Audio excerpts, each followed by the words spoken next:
Late Night Health continues. I'm Mark Alyn.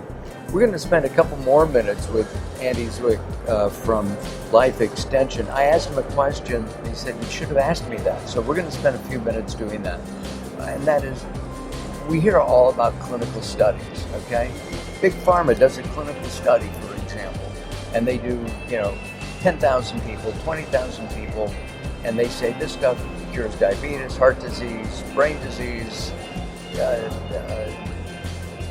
you have a leaky bladder, all these different things. Of course, they also talk about the side effects, but are clinical studies real? Do they give us information that works? So that's a great question.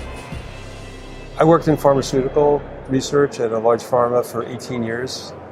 And so I think what people need to understand is that randomized controlled double-blind studies were developed for the pharmaceutical industry.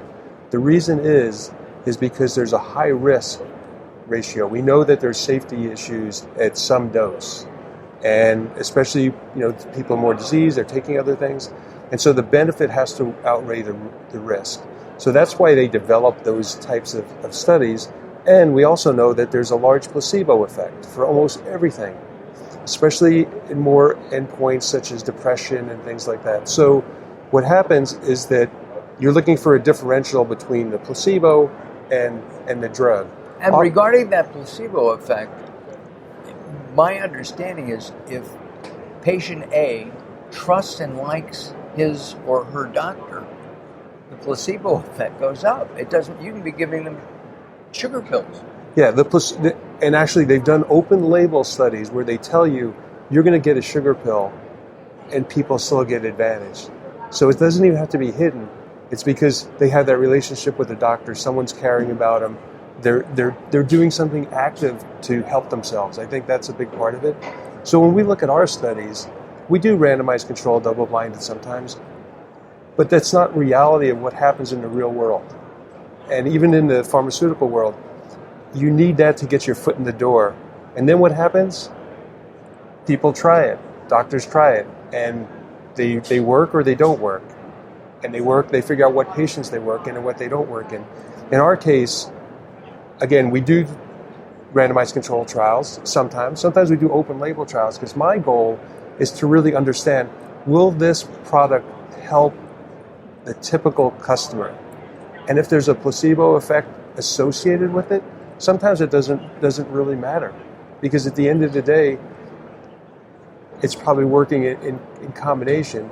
So we're really thinking about, how do we develop a study where we can determine with relative confidence that in the general population, this will have a benefit?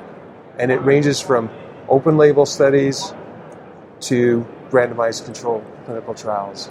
But I think it's a great thing, and people need to understand that it's not that a randomized controlled clinical trial does not guarantee that you'll have success in the disease or condition population. I've always wondered about this, and that is, hi, Mr. Researcher, because you're doing it in-house, but a lot of companies go to a third-party researcher, right? Mm-hmm. And they say, hi, I have this new product.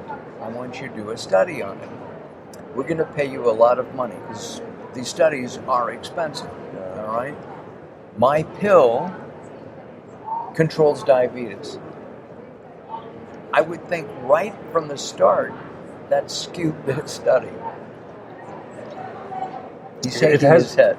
It has an influence, and that's why, for a drug study like that, you do want to randomize control so that the people that are doing the study don't really know. They don't know if they're getting a placebo or they're getting the drug. They'll all have the benefit of knowing it's disclosed to the subjects. They know this is a study for weight loss or this is a study for diabetes. And that's why in many studies there's the placebo effect, the weight loss study. Most people in the placebo group will lose weight because they know it's a weight loss study. They're motivated to do the study because they want to lose weight, but that wanes over time. They'll gain weight back. So is there a better way of doing this? There's people that there's more thought around real life. They call them these N of 1 studies and these other things. So it's real experiential. studies. And again, that's why I think some things, for example, we did a study recently with nocturia for men getting up at night to urinate. We didn't really feel like we needed a placebo because you either get up or you don't get up, and you know that. And so we try to do it as real life as possible. We gave them the pills, and we said, here's how you report it, and you do this and you do that. And at the end, felt pretty confident that we got positive results, that this would actually work, because the way we were treating the people is the same way they would treat it. They would buy it in the store, we would teach them about it, and they would go and take it. So I think there is a lot of benefit to more real life studies, and again, it depends on the endpoint. I guess what bothers me, and I know we're running out of time, is that somebody does, a big pharma says, I've got this study, clinical studies, and it's going to stop radioitis. Okay, it's a disease, radioitis, and it's going to stop it.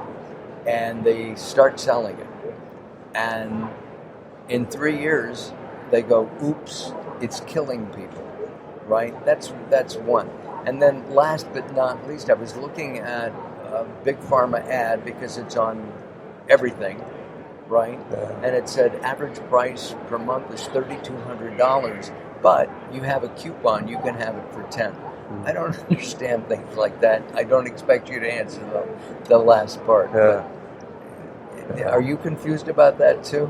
Or is that just marketing? It's marketing, and it's getting things out there, and it's drug development is extremely expensive, but there's in our FDA requirements, but the FDA requirement and meeting those tests doesn't mean it's going to be a successful product.